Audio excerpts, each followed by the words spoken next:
যার উদযাপন প্রথমবার করছেন সংসপ্ত হলদিয়া।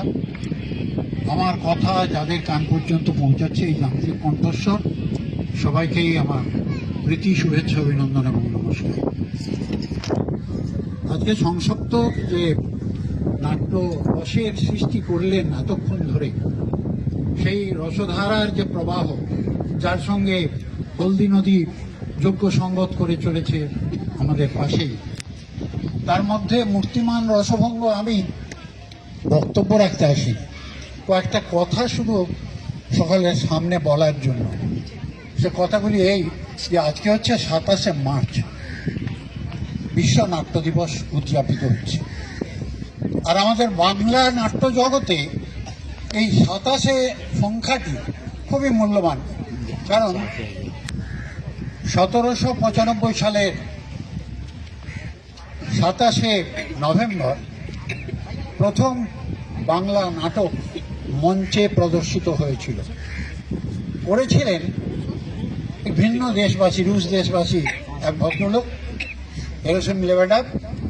তিনি তার বাংলার শিক্ষক গোলকনাথ দাস তাকে দিয়ে দুটো ইংরেজি প্রহসন বাংলায় অনুবাদ করিয়েছিলেন। একটা হচ্ছে ডিসগাইজ, আর একটা হচ্ছে গিয়ে love is the best doctor.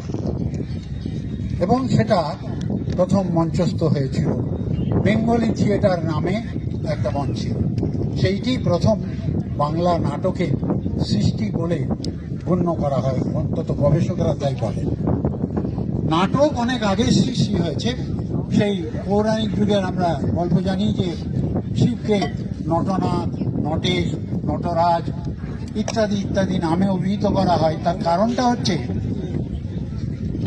অসুরদের সঙ্গে দেবতাদের যে যুদ্ধ, সেই যুদ্ধে যখন দেবতাদের পরাজয় ঘটছে, তখন দেবতারা তাদের যে মাথা, তিন মূর্তি ব্রহ্মা, বিষ্ণু, মহেশ্বর, তাদের কাছে গিয়ে বললেন যে আমাদের রক্ষা করবে, অসুরদের অত্যাচার থেকে আমাদের রক্ষা করতে হবে। তখন তারা তিনজনে মিলে যুক্তি করে শিবকে বললেন, যাও, তুমি যাও, তুমি ওই নোংরা লোকগুলোর সঙ্গে গিয়ে কথাবার্তা বলো, দিয়ে তাদেরকে বোঝাও যে যুদ্ধটা ভালো জিনিস নয়। শিব তখন একটা নাট্য দল তৈরি করেছিলেন, নাচ গান তার ডম্বরু বাজিয়ে, এবং সেটা নিয়ে গিয়ে ওষুধদের পাড়ায় পাড়ায় সেই নাট্যদল সেখানে গিয়ে অনুষ্ঠান করত, সবাই জুটত। তখন তাদেরকে তিনি বোঝাতেন যে যুদ্ধের কুফলটা কি, ওষুধদের বোঝাতেন। এটা পৌরাণিক কাহিনী, ঐতিহাসিক কাহিনী আমাদের। সেটা হচ্ছে গিয়ে একেবারে সংস্কৃত নাটকের যুগ, একদম খ্রিস্ট প্রথম শতাব্দীর থেকেই আরম্ভ হয়েছে। সেখানে ভাস, ভবভূতি, অশ্বঘোষ এরা সব নাটক লিখেছেন। তারপরে আবার একাদশ শতকে গজনীর মামুদ ভারত আক্রমণ করলেন, দ্বাদশ শতকে মোহাম্মদ ঘুরি ভারত আক্রমণ করলেন। সেই সময়ে এই নাট্যচর্চা একটু স্তীমিত হয়ে গিয়েছিল, কারণ তারা, অর্থাৎ ওই মুসলমানেরা, নাট্যচর্চার খুব একটা পৃষ্ঠপোষক ছিলেন না বা ভালোবাসতেন না। কিন্তু বাংলা সাহিত্যের তারা উন্নতি ঘটিয়ে গেছেন।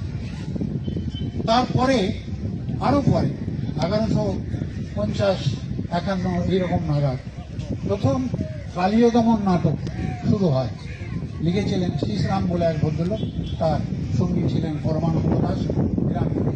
এই নাটক শুরু করেছে। যাই হোক, এইভাবেই নাটকগুলো চলে এসেছে। দেখুন, এই যে ভাস, ভবভূতির কথা বললাম, এরা রাম